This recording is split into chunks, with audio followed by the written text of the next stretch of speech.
नमस्कार फ्रेंड्स आज की इस वीडियो में हम लोग पढ़ने जा रहे हैं यूपी बोर्ड कक्षा 8 का गृह सेल्फ यानी कि होम क्राफ्ट या गृह विज्ञान। कुछ बच्चों का डिमांड था कि सर आप गृह विज्ञान का भी वीडियो अपलोड करिए, तो उन्हीं के डिमांड पर आज हम इस पर वीडियो बनाने जा रहे हैं। तो सबसे पहले आप क्या करिएगा, इस चैनल पे नए जुड़े हैं तो चैनल को सब्सक्राइब कर लीजिएगा और साथ में जो उसके बगल में बेल आइकन है उसको भी दबा दीजिएगा, क्योंकि जब भी हम वीडियो अपलोड करेंगे तो उसका नोटिफिकेशन आपको अपने यूट्यूब पे देखने को मिलेगा। तो आइए सबसे पहले हम लोग जान लेते हैं इससे गृह विज्ञान यानी गृह सेल्फ में हमें कौन कौन से चैप्टर पढ़ने हैं, यानी कि जो हमारा सिलेबस होता है, सिलेबस में क्या क्या पढ़ने हैं उसके बारे में थोड़ा सा हम लोग जानकारी ले लेते हैं और हम लोग क्या क्या पढ़ने वाले हैं उसका विस्तृत थोड़ा बहुत हम लोग यहाँ पे अध्ययन कर पाएंगे। तो शुरुआत करते हैं। जैसे कि आपको दे रखा है यहाँ पे पहला चैप्टर हम लोग पढ़ेंगे स्वास्थ्य। ठीक है, पहले चैप्टर हम लोग स्वास्थ्य पढ़ने वाले हैं। सेकंड चैप्टर हमारा है स्वच्छता।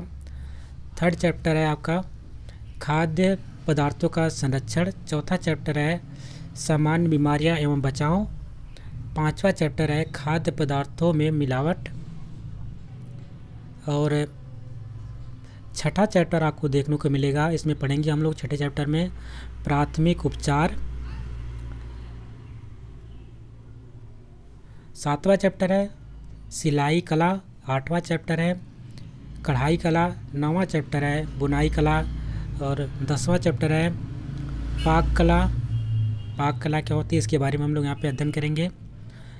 11वां चैप्टर में पढ़ेंगे हम लोग गृह प्रबंधन। गृह का प्रबंधन कैसे करना होता है उसके बारे में हम लोग पढ़ेंगे।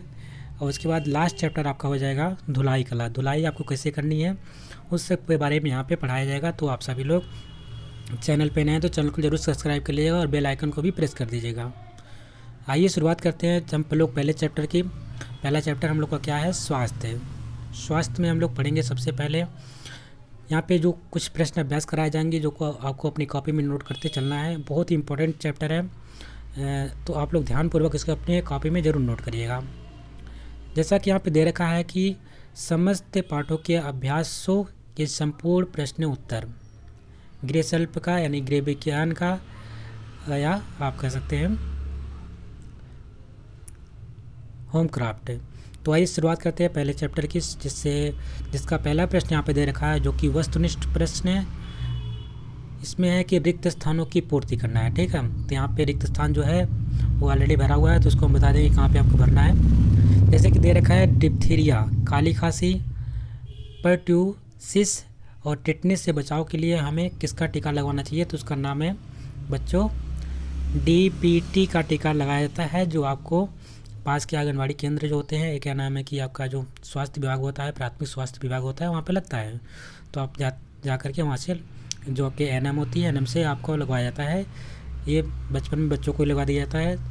तो ध्यान में रखना है, अगर आपको डिप्थीरिया, काली खांसी और टिटनेस से बचाव के लिए कौन से टीके लगवाते हैं हम लोग, तो होता है DPT। टिटनेस के लिए एक टिडवैट भी आता है, टिडवैट नाम से भी टीका होता है। सेकंड प्रश्न इसमें दे रखा है गर्भवती महिलाओं की रक्षा के लिए कौन सा टीका लगवाया जाता है, तो TT का टीका लगता है, टिडवैट। ठीक है, ये होता है TT का टीका गर्भवती महिलाओं की रक्षा के लिए। सेकंड प्रश्न है, प्रश्न नंबर सेकंड कहता है कि सही कथन के सामने सही तथा गलत के सामने गलत का निशान लगाना है। इसमें से जो कथन सही है उसके सामने आप सही का निशान लगाएंगे, जो गलत है उसके लिए गलत का निशान लगाएंगे। टीकाकरण से शरीर में प्रतिरोध क्षमता बढ़ती है, बिल्कुल सही है। जैसे कि इस प्रेजेंट टाइम में कोवैक्सीन यानी कि आपको कोविशील्ड या कोवैक्सीन 2 टीके लगे होंगे कोरोना से बचाव के लिए। तो ये क्या करता है, हमारे शरीर में जो प्रतिरोधक क्षमता होती है, इम्यूनिटी सिस्टम होता है, उस सिस्टम को बढ़ा देता है, यानी कि रोगों से लड़ने का जो ताकत होता है हमारे बॉडी में धीरे धीरे कम हो जाता है। लेकिन हम जब कोई टीका लगवाते हैं तो क्या करती हैं, वो आकर के हमारे जो शरीर में रोगों से लड़ने की क्षमता होती है, जीवाणुओं में छोटे छोटे वो क्या करते हैं, बढ़ जाते हैं। इस किस में पाया जाता है, जो हमारे वाइट ब्लड सेल होते हैं, क्योंकि हमारा जो ब्लड सेल होता है 2-3 प्रकार के होता है। तो जिसमें से RBC होता है, WBC और प्लाज्मा होता है। जिसमें से हम WBC की अगर बात करते हैं तो वाइट ब्लड कार्पियोस्कल यानी कि श्वेत रुधिर कणिकाएँ जो होती हैं, श्वेत रुधिर कणिकाएँ WBC जो होती है श्वेत रुधिर कणिकाएँ, इसको कहते हैं वाइट ब्लड कार्पियोस्कल इंग्लिश में बोलते हैं। ये क्या करती हैं, ये हमारे जो शरीर होता है, हमारी बॉडी होती है, जिसको हम थोड़ा सा जब त्वचा काटेंगे तो जो वाइट वाइट पदार्थ दिखता है वही हमारा WBC होता है। ये क्या करती है, हमारे सोल्जर की तरह कार्य करती है। सोल्जर यानी कि सिपाही तरह, जो कोई भी अगर अनवांटेड चीज़ें अगर इसके अंडर प्रेस करती हैं तो ये क्या करती हैं, उनसे लड़ने की कोशिश करती है। अगर लड़ लेती हैं तो उस रोगों से हमें बचा सकती हैं। अगर कमज़ोर पड़ जाएंगी तो उस रोग से हमें बचा नहीं पाएंगे। तो इससे यही कार्य होता है कि जब टीका हम लगाते हैं तो हमारे शरीर में जो एंटीबायोटिक होती है, जो प्रतिरोधक क्षमता होती है वो बढ़ जाती है और हम रोगों से लड़ पाते हैं। सेकेंड यहाँ पे पूछ रहा है कि लघुत्तरीप चले गए। सेकेंड यहाँ पे आपका दे रखा है कि स्वस्थ व्यक्ति के शरीर में रोगाणुओं से मुकाबला करने की शक्ति नहीं होती है।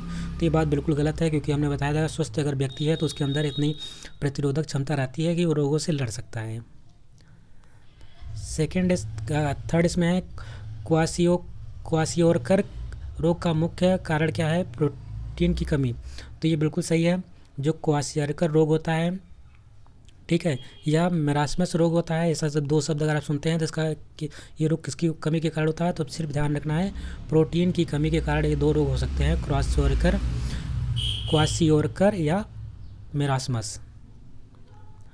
कई बार एग्जाम में पूछा भी गया था आपका जो मेरास्मस रोग किसके कारण होता है, तो आप ध्यान रखेंगे प्रोटीन की कमी के कारण होता है। प्रोटीन से हमारे जो होते हैं सबसे अधिक किसमें पाया जाता है, तो दालों में, जो दाल वाली सब्जियां होती हैं, दलहनी फलें होती हैं, दलहनी सब्जियां, दलहनी चीज़ें जो होती हैं। दलहनी किसे कहते हैं, जिसमें एक फली के ये मतलब कि एक दाल, एक अनाज के दो दाने हो।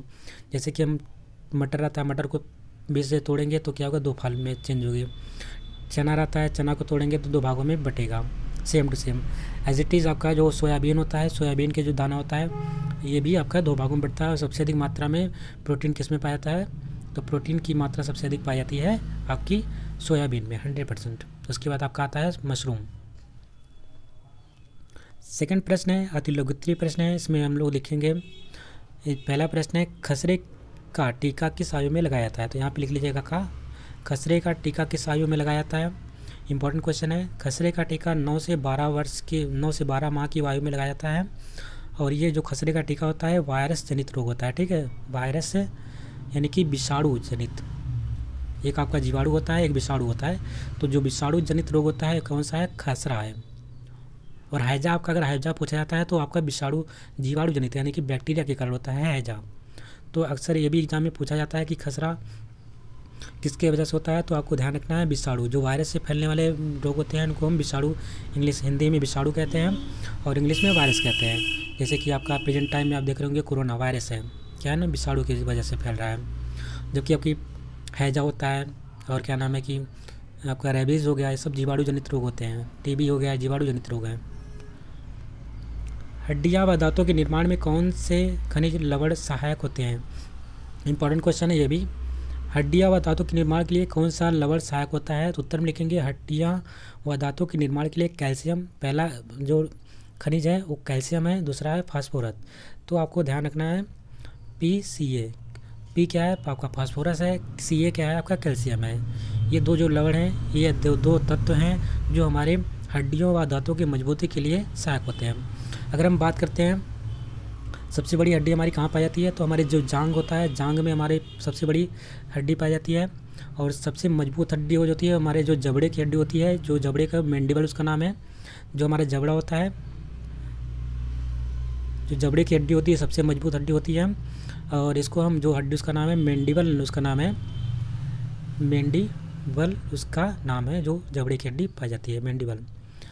और बात करते हैं दांतों के। दांतों के ऊपर एक वाइट कलर का जो परत, जो चमकीला परत होता है, जो हमारे जो सफ़ेद एकदम जो चमकीला लगता है, उसका नाम है एनिमल होता है, इनेमल या इनेमल बोल सकते हैं।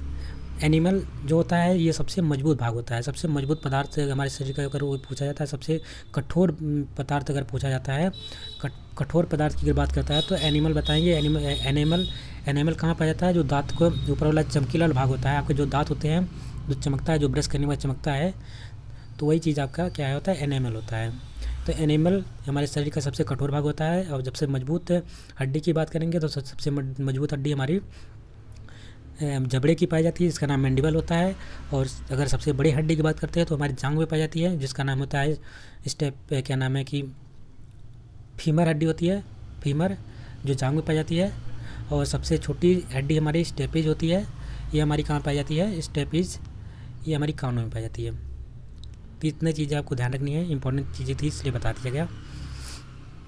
प्रश्न नंबर 3 है, लघु उत्तरीय प्रश्न है। रक्त अल्पता के कोई 4 लक्षण लिखिए। रक्त अल्पता का मतलब क्या होता है, इसको एक और नाम दिया जाता है एनीमिया।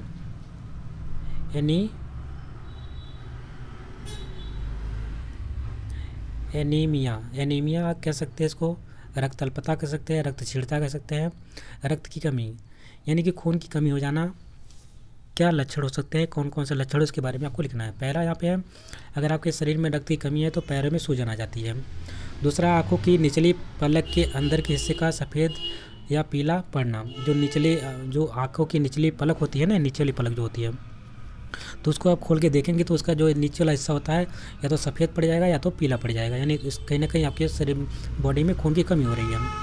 पॉइंट नंबर 3 है, नाखूनों एवं जीभ का सफ़ेद या पीला पड़ना। आपके नाखून सफ़ेद पड़ सकते हैं, आपका जीभ क्या होगा, वो भी सफ़ेद या पीला पड़ने लगते हैं। पॉइंट नंबर 4 है, प्रतिदिन के कार्य करने में थकान महसूस होता है। अगर कोई आप कार्य करते हैं जो डेली का, जो आपका रूटीन होता है डेली का कार्य करने का, उसमें जब काम करेंगे तो आपको थकावट महसूस होगी। ये सब आपके लक्षण होते हैं रक्त की कमी के। प्रश्न नंबर खा है, प्रतिरक्षा क्या है, यानी कि एंटीबायोटिक क्या है, एंटीजन क्या होता है, जो प्रतिरक्षा क्या होता है उसके बारे में आपसे पूछा गया है। तो उत्तर में लिखेंगे, शरीर की प्रतिरोधक क्षमता बढ़ाने के लिए बहुत थोड़ी मात्रा में किसी रोग के रोगाणु को सुई द्वारा अथवा ड्राव के रूप में शरीर में पहुंचाना प्रतिरक्षा या टीकाकरण कहलाता है। तो जो हम लोग वायरस से, मान लीजिए कोई टीका बनता है तो अक्सर ज़्यादातर 90% जो चांसेस होते हैं उन्हीं, जो हमारे जो शरीर में जो वायरस इफेक्टेड करता है उन्हीं की कम मात्रा में, 1-2 मात्रा में, या क्या करते हैं कि थोड़ी सी मात्रा ले करके वो इंजेक्शन द्वारा हमारे शरीर में पहुंचा देता है, पहले से पहुंचा दिया जाता है। जैसे कि हमने कोरोना का भी वैक्सीन लगाया, तो हमारा जो कोरोना वैक्सीन है उसमें से कोवैक्सीन जो है, कोविशील्ड नहीं, जो कोवैक्सीन है जो इंडिया ने बनाया है, कोवैक्सीन, इसमें क्या है कि जो आपका जो कोरोना का वायरस होता है वही वायरस है जो कि इनएक्टिव फॉर्म में है, वो एक्टिव फॉर्म में नहीं है। और कोविशील्ड में जो बनाया गया है जो वायरस है वो आधा एक्टिव फॉर्म में है। और जबकि कोवैक्सीन वाला हमारा जो है, जो इंडिया का बनाया गया है, इंडिया द्वारा बनाया गया है, वो जो कोवैक्सीन है, वो कोवैक्सीन में आपका जो वायरस है वो कोरोना का वायरस ही है। जो वायरस पाया गया है सार्क वाला जो है वही वायरस है, लेकिन वो इनएक्टिव फॉर्म में है और एक मात्रा में है। क्योंकि हमारा जो WBC होता है, कई उसका जो शेप अलग अलग होता है, इस प्रकार से शेप होता है, टेढ़ा मेढ़ा शेप होता है, उसका अलग अलग आकृति के होते हैं शेप। तो मान लीजिए इस प्रकार से कोई शेप है, इस प्रकार से, तो क्या करते हैं इनके पास, क्या होता है कि जब कोई एक इंजेक्ट जाता है तो सोचते क्या आ गया, उससे लड़ने की कोशिश करते हैं। धीरे धीरे अगर सिंगल रहता है तो जब सिंगल आता है क्या करता है कि धीरे धीरे इनके अंदर कर लेता है, इसको मिला लेता है, इसको बोलते हैं इनगल्फ करना, बच्छड़ कर लेना। तो ये क्या करते हैं, जो WBC होता है उन चीज़ों को बच्छड़ कर लेता है। अगर इस प्रकार से कोई चीज़ आती है तो उससे वो फेमिलियर बन जाती हैं, उससे लड़ने में आसानी उनको हो जाती है। तो इसी प्रकार से टीके का निर्माण होता है, या तो एक्टिव फॉर्म में रहेगा यानी कि जो वायरस रहेगा जिंदा रहेगा, या तो इनएक्टिव रहेगा, या तो जैसे कि हमारे शरीर में इनएक्टिव रहेगा, जो हमारे शरीर में जाएगा कुछ दिन बाद वो धीरे धीरे एक्टिव हो जाएगा। फिर हमारे जो सेल्स होते हैं, जो हमारे वाइट ब्लड सेल होते हैं, सफ़ेद रुधिर कणिकाएँ होती हैं, उसको पहचान लेती है कि ये दुश्मन आ गया भाई, इसको मार के भगाना यहाँ से। तो इस प्रकार से उसको मार के वो भगा देती हैं और ख़त्म कर लेती हैं। इस प्रकार से हमारे अंदर एक इम्यूनिटी सिस्टम आता है, डेवलपमेंट हो जाता है कि हम लोगों से लड़ सकते हैं, और इस प्रकार से वो हमारे शरीर की रोगों से रक्षा करते हैं। ये हमारा प्रतिरक्षा कहलाता है। बात करते हैं प्रश्न नंबर 4 की। प्रश्न नंबर 4 है, बुद्धि निगरानी से क्या तात्पर्य है, इसका क्या महत्व है। तो यहाँ पर उत्तर में लिखेंगे, बुद्धि निगरानी से तात्पर्य बच्चे के जन्म के उपरांत उनकी निरंतर हो रही वृद्धि यहाँ पे था, हमने बुद्धि पढ़ दिया था, कोई बात नहीं है। वृद्धि तथा उचित देखभाल से बढ़ते बच्चे को निरंतर कुशल देखभाल की आवश्यकता होती है। इसके अंतर्गत बच्चे के समुचित विकास हेतु पोषण, स्वास्थ्य एवं रोगों से बचाव के लिए टीके आते हैं। तो ये चीज़ आपका है, वृद्धि निगरानी से तात्पर्य होता है कि बच्चे के जन्म के उपरांत उनकी निरंतर हो रही वृद्धि तथा उचित देखभाल से बढ़ते बच्चे को निरंतर कुशल देखभाल की आवश्यकता होती है। इसके अंदर क्या है कि बच्चे को समुचित विकास हेतु पोषण, स्वास्थ्य एवं रोगों से बचाव के लिए टीके आते हैं। वृद्धि निगरानी का महत्व क्या है? तो वृद्धि निगरानी का महत्व यह है कि हर माता पिता के लिए यह बहुत आवश्यक है कि वे बच्चों को समय समय पर निर्धारित प्रतिरक्षक टीके लगवाते रहें। ऐसा करने से बच्चे के शरीर का उचित विकास होता है तथा वे भविष्य में होने वाली बीमारियों से सुरक्षित हो जाते हैं। तो आपको ध्यान रखना है, अपने माता पिता को, उन गार्जियन को ध्यान रखना है कि अगर छोटे बच्चे उनके घर में हैं तो उनको समय समय पर, निर्धारित समय पर जो प्रतिरक्षक टीके होते हैं वो लगवाते रहें। ऐसा करने से क्या होगा कि जो बच्चे के अंदर कोई अगर शरीर में कोई उचित विकास नहीं होता है या कोई आगे चल के कोई दिक्कत आने वाली है तो इन टीकों से उनका बचाव हो सकेगा। प्रश्न नंबर अगला है, कुपोषण किन कारणों से होता है? तो इनसे होने वाली किन्हीं एक रोग के लक्षण व उपचार लिखिए। तो उत्तर में लिखेंगे, शरीर में पोषक तत्वों की कमी या अधिकता से कुपोषण होता है। कुपोषण से होने वाले रोग कौन कौन से हैं? यानी हमारे शरीर में अगर पोषक तत्वों की कमी हो जाए या अधिकता हो जाए तब भी कहीं ना कहीं हमारे लिए वही होता है ना कि अगर किसी चीज़ में हम किसी चीज़ का ज़्यादा इस्तेमाल कर ले या कम इस्तेमाल न करें तो हमें कोई ना कोई दिक्कत जरूर आ जाएगी। अगर हम एक बैलेंस में एक संतुलित आहार लेते हैं तो हमें कोई बीमारियां छू नहीं सकती हैं। इसलिए बोला गया कि आप एक संतुलित भोजन लीजिए। इसमें पॉइंट नंबर 1 है क्वाशियोरकर। क्वाशियोरकर रोग है बहुत इंपॉर्टेंट है, कई बार एग्जाम में पूछा भी गया है तो उसको ध्यान में रखेंगे। क्वाशियोरकर बच्चों में प्रोटीन की कमी से होने वाला क्वाशियोरकर मुख्य रोग है। इस रोग से बच्चों की शरीर की वृद्धि रुक जाती है, उन्हें भूख कम लगती है तथा शरीर पर सूजन आ जाती है। बाल रूखे तथा चमक रहित हो जाते हैं, यानी कि जो उनके बाल होते हैं रूखे होते हैं, चमक उनमें नहीं रहती है। त्वचा रूखी हो जाती है और उस पर काले चकत्ते पड़ जाते हैं। जो त्वचा होती है उस पर काले काले धब्बे पड़ जाते हैं, चकत्ते पड़ जाते हैं। आँख भी कमज़ोर हो जाती है। तो ये होता है क्वाशियोरकर रोग के कारण, जो कि प्रोटीन की कमी के कारण होता है। इसका उपचार क्या है? तो उपचार में लिखेंगे, क्वाशियोरकर रोग का मुख्य कारण प्रोटीन की कमी होना है, अतः बच्चों को प्रोटीन युक्त आहार जैसे कि मटर, मूंग, चना, अरहर, सोयाबीन आदि दालें भोजन में देना चाहिए। इसके अतिरिक्त अनाज में मूंगफली, दूध आदि का सेवन भी लाभदायक होता है। तो अगर आपके बच्चों में इस प्रकार की कोई समस्या देखने को मिलती है तो आपको ध्यान रखना है क्या क्या चीज़ उनको खिलानी है। दालें वाली जो दालें होती हैं, दालों में कौन कौन सी दाल हो सकती है? जैसे कि मटर हो गई, मूंग गई, चना हो गया, अरहर, सोयाबीन आदि दालें खिला सकते हैं। इसके अतिरिक्त आप मूंगफली, दूध आदि का सेवन भी कर सकते हैं। इस प्रकार से इस रोग से आप बचा जा सकता है।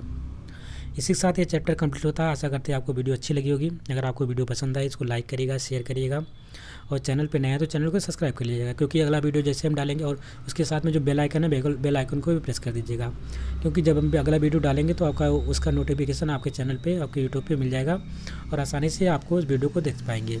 और बहुत ही अच्छे तरीके से आपको वीडियो समझाई जा रही है और जितने भी यहाँ पे प्रश्न कराए जा रहे हैं सभी आपकी परीक्षा पॉइंट ऑफ व्यू से बहुत ही इंपॉर्टेंट है। तो अपनी कॉपी में इसको एक नोट बनाते चलिएगा। नोट्स बनाएंगे तो आपके एक बार नोट्स आप पलट के देखेंगे तो आसानी से हर चीज़ें आपको समझ में आ जाएंगी। ठीक है, थैंक यू। मिलते हैं नेक्स्ट वीडियो में, तब तक के लिए नमस्कार, जय हिंद।